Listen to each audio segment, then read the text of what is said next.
Monsieur, bonsoir. 21h30, c'est l'heure de votre rendez-vous d'information en français. Le développement, c'est juste après les titres.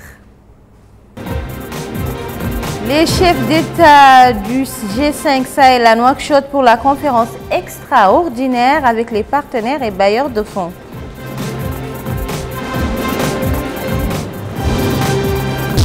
Le vice-président de l'Assemblée nationale s'entretient avec le conseiller spécial du secrétaire général des Nations unies pour le Sahel.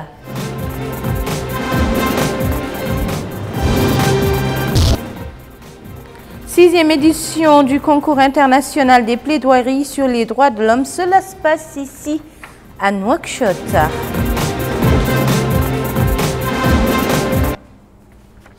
Mais auparavant, voyons le courrier du président de la République. Mohamed Ould Abdelaziz a adressé un message de félicitations à son homologue finlandais Sauli Niinisto à l'occasion de la célébration de la fête nationale de son pays.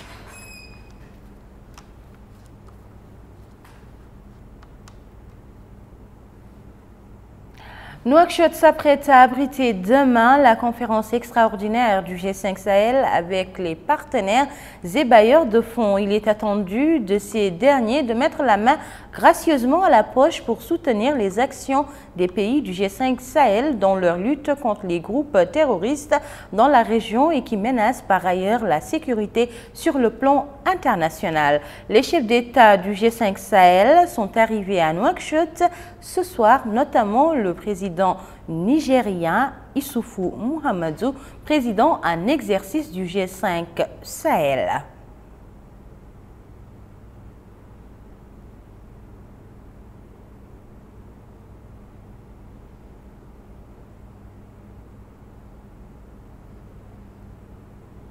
Il a été accueilli chaleureusement au bas de la passerelle par son homologue Mohamed Ould Abdelaziz, la première dame Mariam Ahmed Takbar, du Premier ministre Mohamed Salem Ould Béchir, du ministre d'État chargé de mission à la présidence de la République, du ministre secrétaire général de la présidence de la République, du directeur de cabinet du président de la République, du chef d'état-major particulier du président de la République, du Wali de Nouakchott-Ouest et de la présidente du conseil régional de Nouakchott.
Après avoir écouté les hymnes nationaux des deux pays, les deux chefs d'État se sont dirigés, ont salué les délégations venues accueillir le président en exercice du G5 Sahel. Nous vous laissons avec quelques images.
La création du G5 Sahel remonte au mois de février 2014 lorsque les dirigeants de la Mauritanie, du Tchad, du Mali, du Burkina Faso et du Niger ont annoncé au terme d'un sommet qui les a réunis à Nouakchott la création du groupe G5 du Sahel en vue de coordonner et de suivre la coopération régionale, notamment dans le domaine de la lutte contre le terrorisme dans la région. Le chef de l'État était également à l'arrivée de son homologue tchadien Idriss Déby Itno.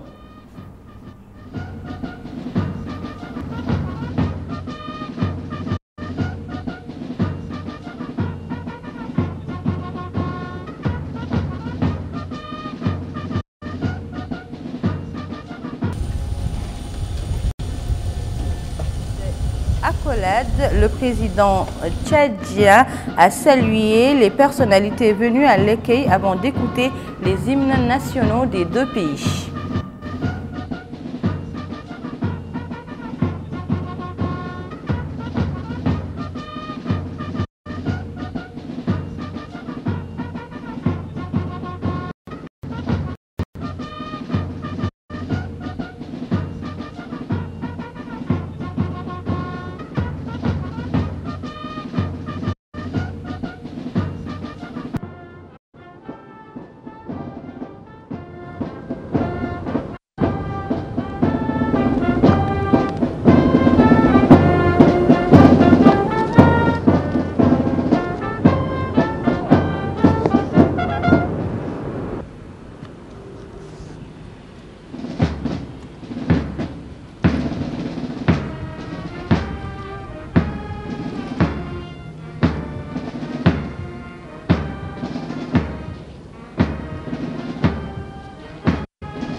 passé en revue un détachement des forces armées et de sécurité venu rendre les honneurs avant de saluer les membres du gouvernement et d'autres hautes personnalités de l'État.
Le président de la République a enfin accueilli son homologue burkinabé, Roch-Marc Christian Kaboré. Ce dernier a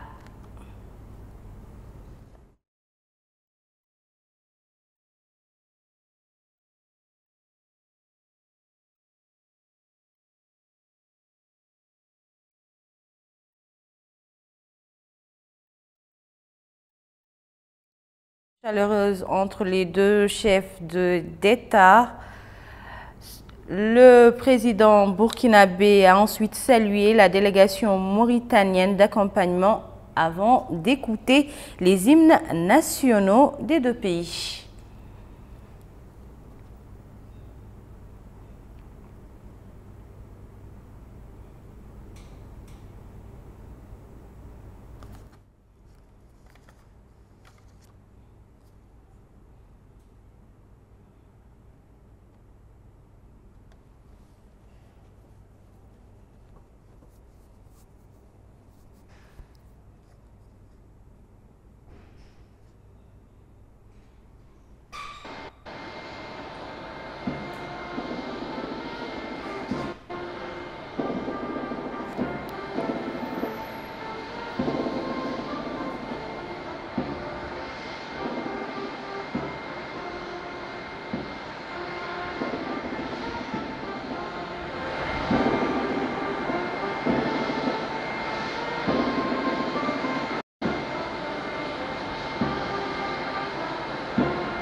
Après avoir écouté les hymnes nationaux des deux pays, le président de la République et son hôte burkinabé ont salué tour à tour les délégations d'accompagnement.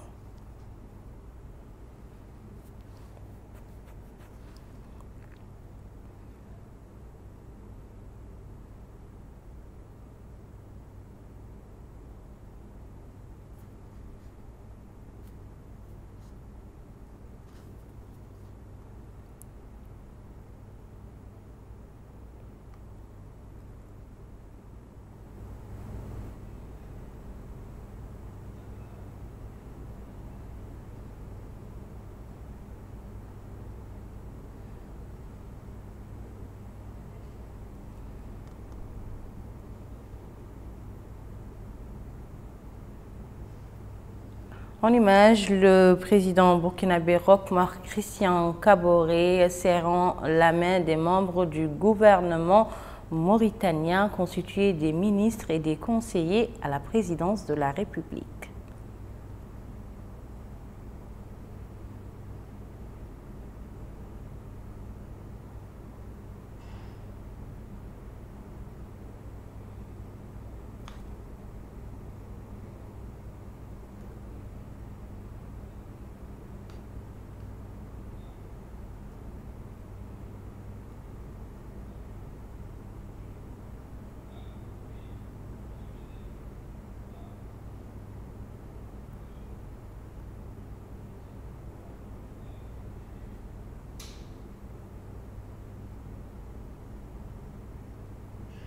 À son tour, le président de la République, Mohamed Ould Abdelaziz, a salué la délégation d'accompagnement du président burkinabé.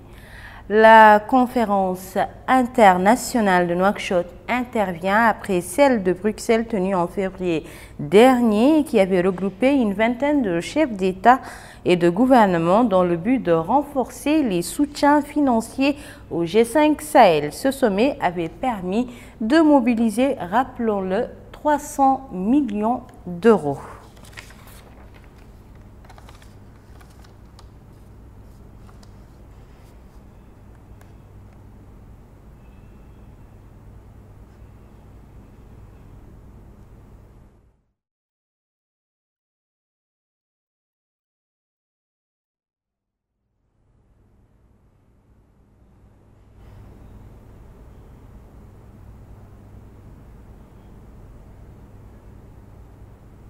Le Maroc prend part à cette conférence. Il est représenté par son chef de gouvernement, Saad Eddine Al-Othmani. Il a été salué à son arrivée par son homologue Mohamed Salem Ould Béchir et par certains membres du gouvernement.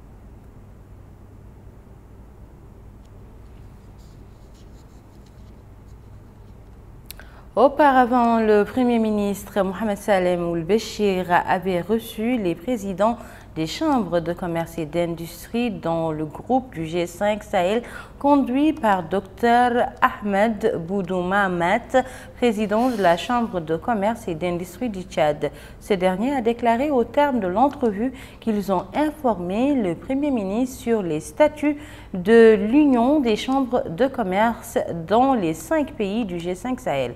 Écoutons-le. D'être reçu par le Premier ministre de la République islamique de Mauritanie, c'est dans le cadre de venir lui remettre solennellement les textes fondamentaux de l'Union des chambres de commerce et d'industrie des États membres de G5 Sahel. Son Excellence, Monsieur le Premier ministre, a reçu avec plaisir les documents et il doit donc être notre porte-parole auprès de son pays, naturellement, son Excellence, Monsieur le Président de la République islamique de la Mauritanie, et aussi lui développer l'intérêt que nous portons à cet espace G5 Sahel. Parce qu'il faut le dire, la mission principale de G5 Sahel est avant tout la défense, la sécurité, mais aussi le développement.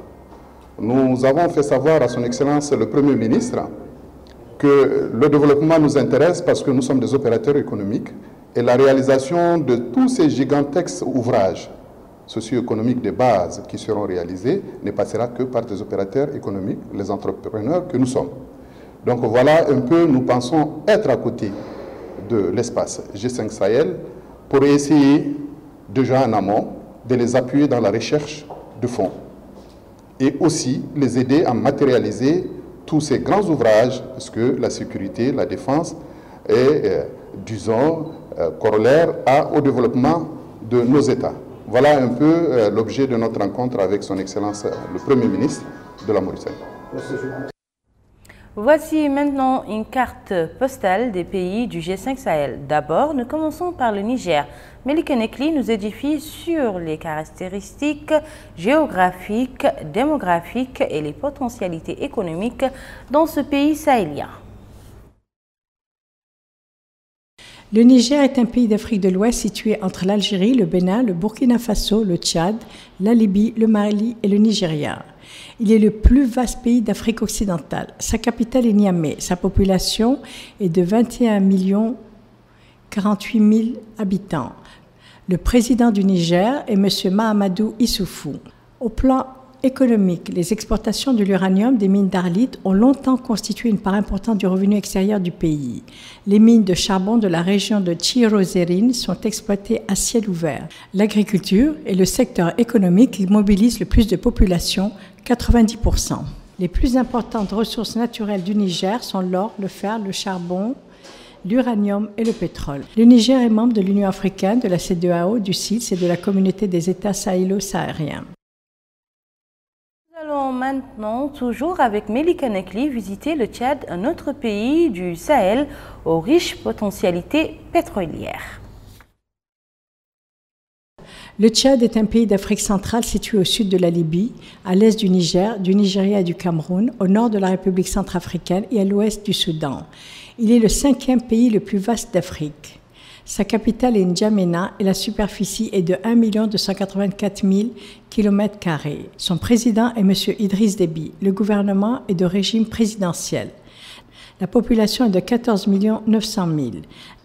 L'indépendance est commémorée le 11 août 1960.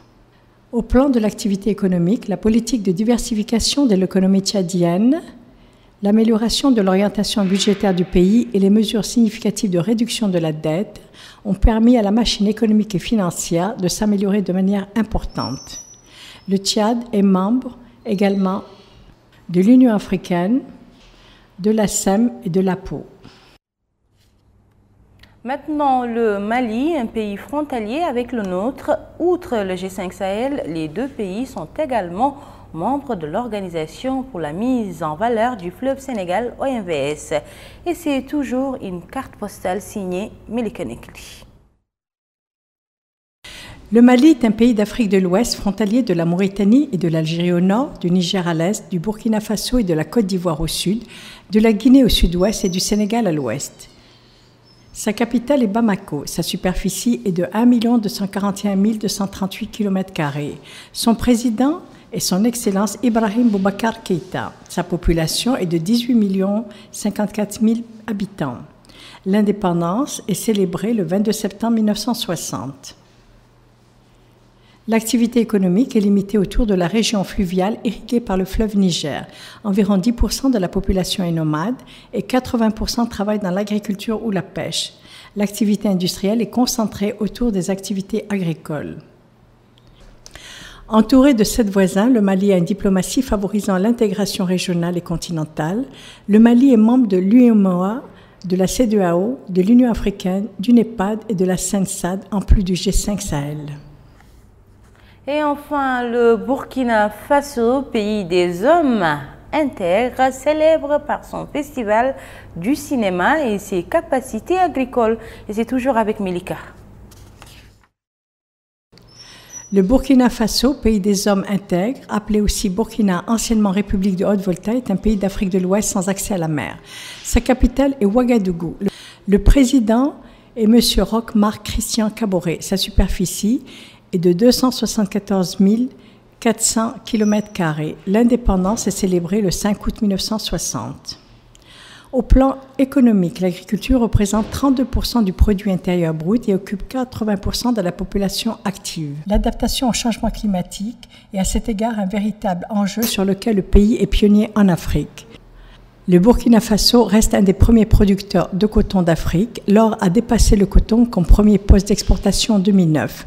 Il est essentiellement exporté vers la Suisse et l'Afrique du Sud. Le Burkina Faso est membre également de la communauté économique des États de l'Afrique de l'Ouest, CEDEAO, et de l'OADA. Merci Melika Nekli. Aujourd'hui, c'était la journée de la jeunesse du Sahel. L'occasion pour celle-ci de partager avec ses partenaires un certain nombre de préoccupations. Abdullah Damaba. Cette journée a permis aux jeunes des 5 pays de l'espace sahélien d'échanger avec des experts de la région sahélienne pour la stabilité et la prospérité de la région.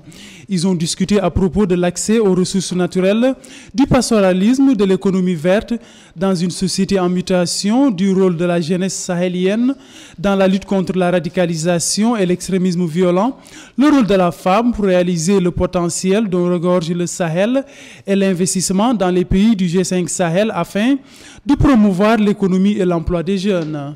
Le président du Haut Conseil de la jeunesse, Mohamed Yahya Ould Taleb Brahim, a affirmé que cette journée de la jeunesse du G5 Sahel, organisée en marge des travaux des chefs d'État des pays du G5 Sahel, va contribuer au développement et à la réalisation des objectifs fixés par les chefs d'État du G5.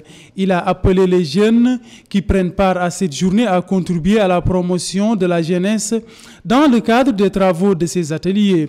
Par la suite, le chargé de mission au ministère de la Jeunesse et des Sports, Mohamed Salem Ould Bohreis, a fait part de l'importance de cette journée qui, dit-il, va permettre de discuter et d'échanger des points de vue à propos des problèmes qui entravent le développement du Sahel. Du côté des responsables du G5 Sahel, on compte sur le dynamisme des plus jeunes parmi nous et sur leur volonté d'apprendre pour élargir l'horizon des possibles. Jeunesse du Sahel, le G5 Sahel vous appartient et toutes les initiatives qui contribueront à votre épanouissement rendront à notre région ce qui a fait sa renommée. De Chinguetti jusqu'au Tibesti au Tchad, vous êtes aussi les héritiers d'une riche tradition culturelle et de formation politique dont le souvenir demeure. Jeunesse du Sahel, puisons dans ce patrimoine commun l'inspiration morale pour être à la hauteur de nos prédécesseurs.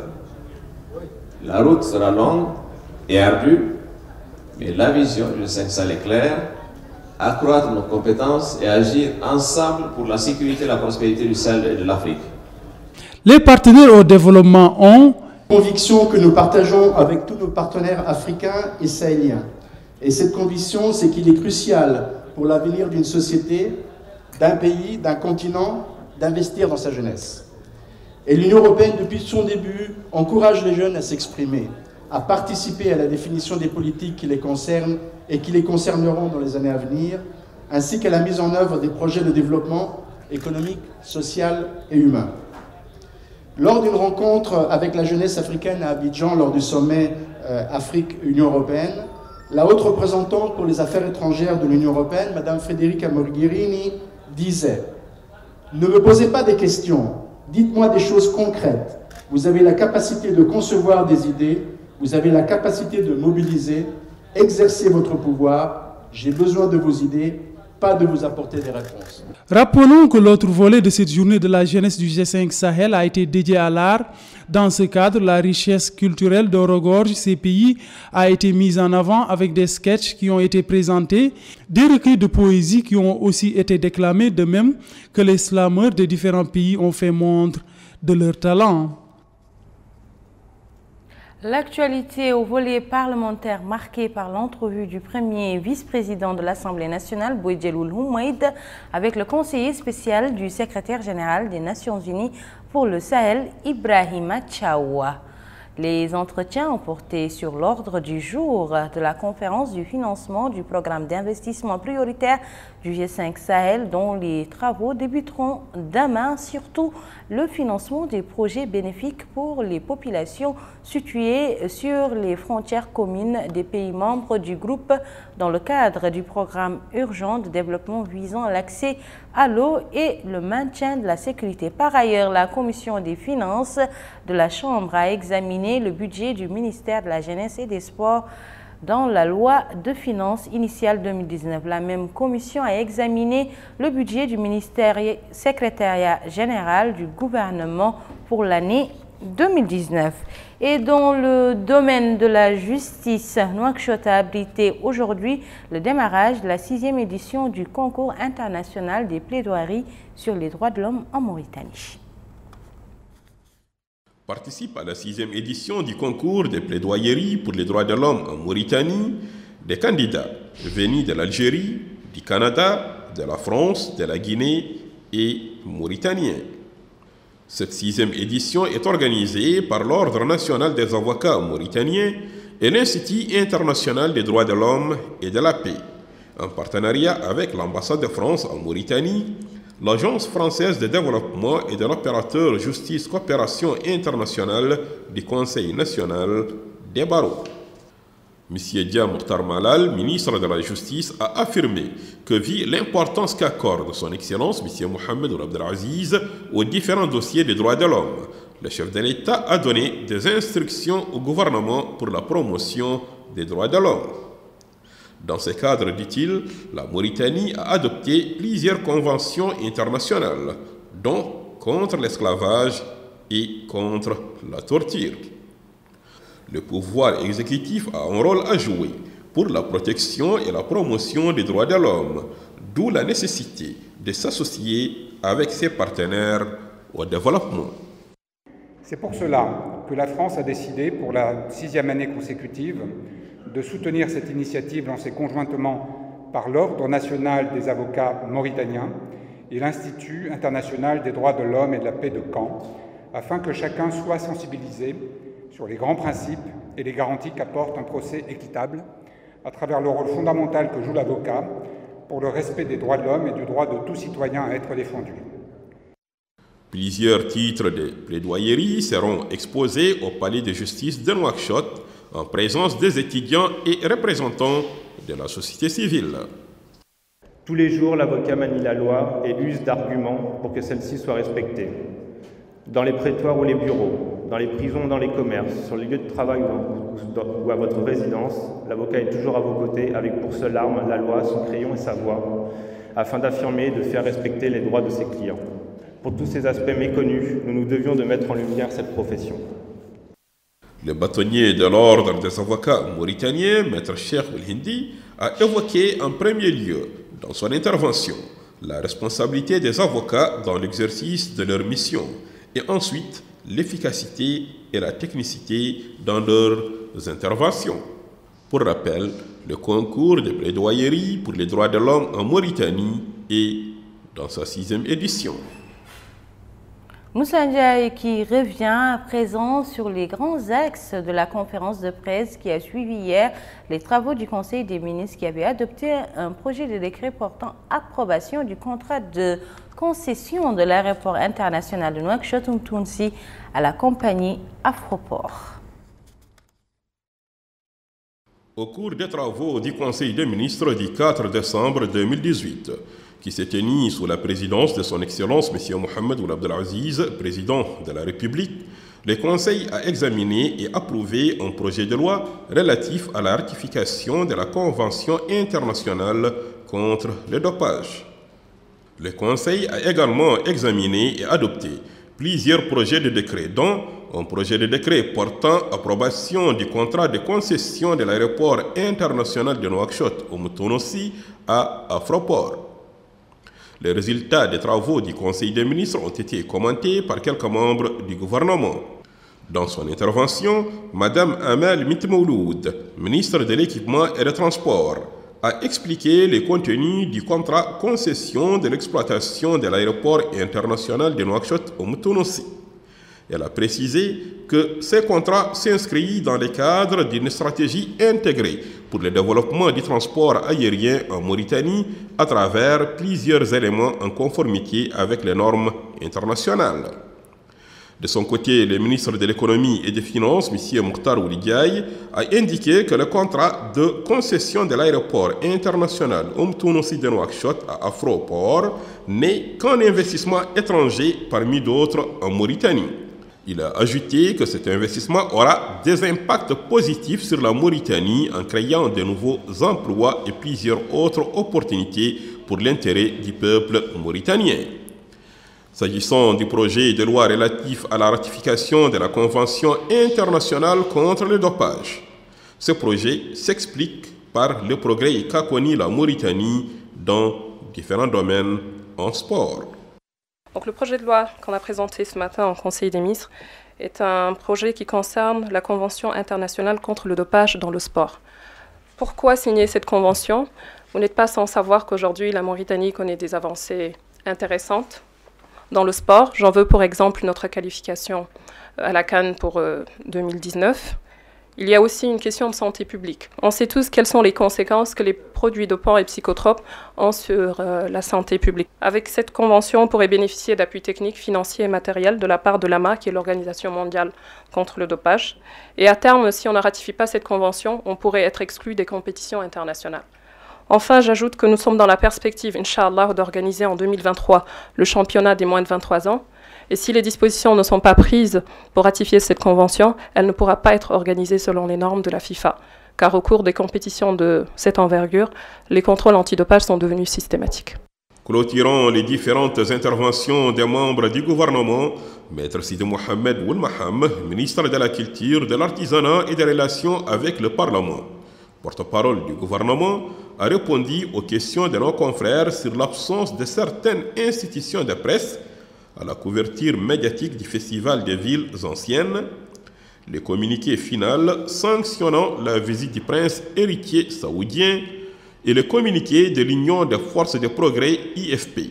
En réponse, toutes ces réactions, a dit le porte-parole du gouvernement, Maître Sidi Mohamed Oulmaham, ne sont que des tentatives pour créer des crises, notamment le dossier du passif humanitaire, qui est, ajoute-t-il, un dossier connu, qui a été réglé et n'est plus posé dans la réalité, pendant que son Excellence, M. Mohamed Ould Abdelaziz, président de la République, a traité la question et l'a clôturée avec un dédommagement matériel et moral approprié, et avec la prière de Kayedi en mars 2009.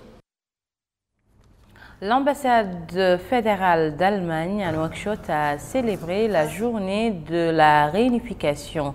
Notre pays était représenté à cette réception par le ministre de la Justice, par intérim, ministre des Affaires étrangères et de la coopération, Mokhtar Malaldia. L'ambassadeur d'Allemagne a saisi cette opportunité pour se féliciter du niveau exemplaire des relations entre son pays et la Mauritanie. Vous le savez, les États-Unis d'Amérique viennent de perdre leur 41e président, en l'occurrence George Herbert Walker Bush. À cette occasion, notre pays, par le biais du ministre de la Culture, de l'Artisanat et des Relations avec le Parlement, porte-parole du gouvernement, a exprimé ses condoléances dans le registre de l'ambassade ouvert à cet effet. Mariam Mintou Ovo et Ahmed Lebat, ambassadeurs, directeurs du protocole au même département. Dernière nouvelle dans ce journal, l'ouverture ce matin à Nouakchott et pour 3 jours des travaux d'un atelier de renforcement des capacités de l'Union africaine en matière d'enregistrement des événements d'état civil et les statistiques vitales. Abdoulaye Dababa.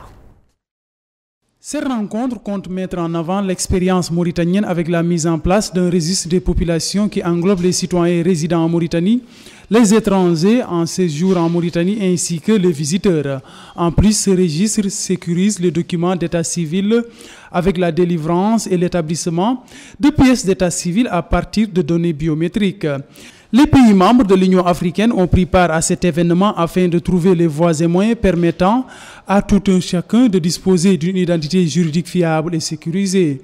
Le directeur général de l'Agence nationale du registre de la population et des titres sécurisés, Ahmed Mokhtar Bousseif, a affirmé que la collecte, la documentation, la publication des données statistiques à partir de la base de données de l'état civil facilitent le travail des différents départements ministériels et autres organisations pour asseoir une vision permanente et précise de leur activité. Il a par ailleurs évoqué les efforts qui ont été déployés par l'État avec le Haut Commissariat des Nations Unies pour les réfugiés qui, dit-il, ont permis d'établir des cartes d'identité aux réfugiés maliens au camp de Mbera. En dépit des difficultés liées à la disposition d'une identité juridique pour tous, quelques progrès ont été tout de même enregistrés. Ces progrès se structurent autour des éléments suivants. Premier élément, l'adoption par la 3e conférence des ministres responsables de l'enregistrement des faits d'état civil tenue en 2015 à Yamoussoukro en Côte d'Ivoire, d'une déclaration demandant l'établissement des liens solides entre l'enregistrement des faits d'état civil et les systèmes d'identité nationale afin de gérer l'identité juridique et d'améliorer la gouvernance. Deuxièmement, l'organisation de plusieurs missions de renforcement des capacités des États membres sur l'enregistrement des faits d'état civil et des statistiques d'état civil. Quant à la représentante de l'Organisation internationale de la migration, OIM, Mme Laura Lungarotti, elle a affirmé que l'obtention d'extraits de naissance pour chaque enfant est la meilleure garantie pour son avenir, notamment pour bénéficier des droits dans les domaines de l'éducation, du vote, du voyage, etc. L'enregistrement des enfants dès la naissance, c'est la première preuve de l'existence d'une personne. Et c'est ce document fondamental, son enregistrement à l'état civil, qui va permettre que cette personne est reconnue, que cet enfant est reconnu en tant que personne juridique. Et qui va nous permettre de faire en sorte que cette personne a une nationalité qui lui sera reconnue. D'où, à travers cet élément fondamental de l'enregistrement à l'état civil à la naissance, une prévention de l'apatridie. Rappelons que ces rencontres s'étalent sur 3 jours.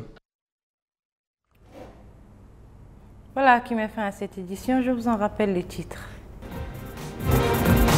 Les chefs d'État du G5 Sahel à Nouakchott pour la conférence extraordinaire avec les partenaires et bailleurs de fonds.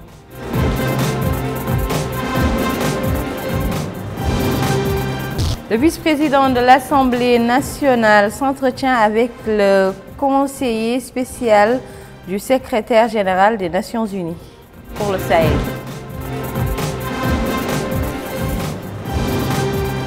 Sixième édition du concours international de plaidoirie sur les droits de l'homme. Cela se passe ici à Nouakchott.